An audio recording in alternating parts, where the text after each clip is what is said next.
Voh, aga sa praegu meiega koos mustikale ei taha tulla? Mets on neid täis ja me oleme Pauliga naabripoisiga just sinna poole teel. Miks mitte? Aga kas ma võin oma asjad teie aeda seniks jätta? Muidugi!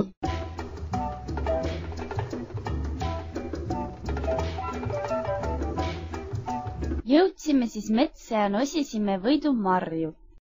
Arvan, et kutsikas on meist 4 kõige kiirem, sest temal pole nobedaid näppe tarvis ja hammustab mustikaid ja sinikaid otse põõsa küljest. Vähe eemalt. Kas te näete? Seal kaugel kõrgel on üks kotkas meid jälgimas ringliikumises ümber tema kuivetunud puu.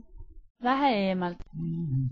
Kuule, Paul, teeme endale onni siia puu otsa. Mul on kodus üks köis, saame nagu Tarzanit siin rippuda. Oh jah, seal on üks hea puu. Ehitame onni sinna üles.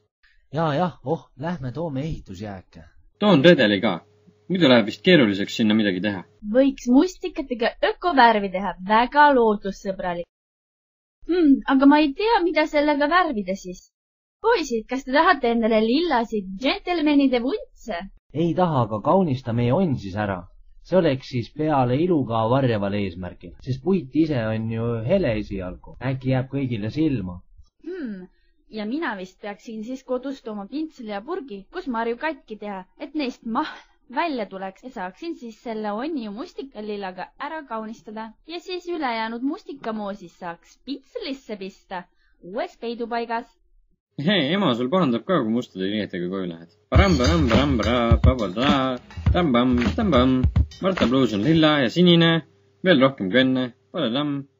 Ei pahanda, vaid siis tusatseb, kui meelega midagi ära plätserdan. Pead ütlema, et loodus oli suur kunstnik. Mõni aeg hiljem olime kõik uuesti platsis. Poisid askeldasid ja kopsisid puuhalge kokku ja mina värvisin nende valmis kopsitud seinu.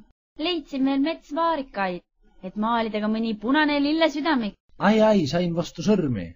Olge ettevaatlikumad. Ma sain ka endale pinnud. Kui see liiga sügaval pole, siis saab hammastega välja. Veel natuke aega möödas ja varsti oligi onn valmis puu otsas ja köis ülesronimiseks üles vinnatud puu oksa külge. Jee! Ola!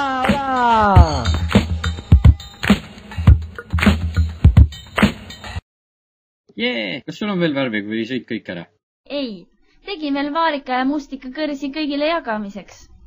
Äkki teeks nõiemärgi siia läve ette. Kuri ei tuleks onni lõhkuma. Kõige kurjem on ju see, mida me ei näe ega kuule.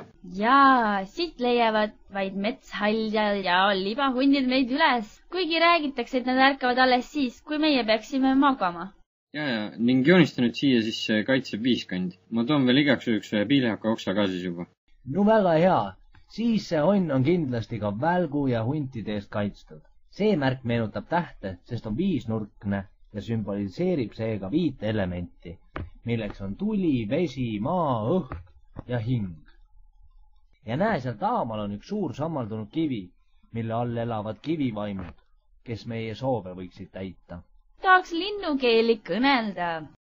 Siis pead puu juurde vahele panema annetusi, nii et Marta, vaata, et sa kõiki korjatud mustikaid ära ei söö ja pane mõned kõrred sinna kivi peale. Tulime seal puu otsast siis alla ja vaatasime seda onni altpoolt. Samal ajal poiste käed tegid 1-0 mustika kõrtele.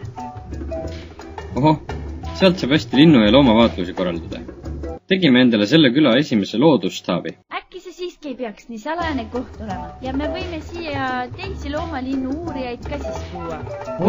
Muidugi. Salatseda pole meil midagi. Ola!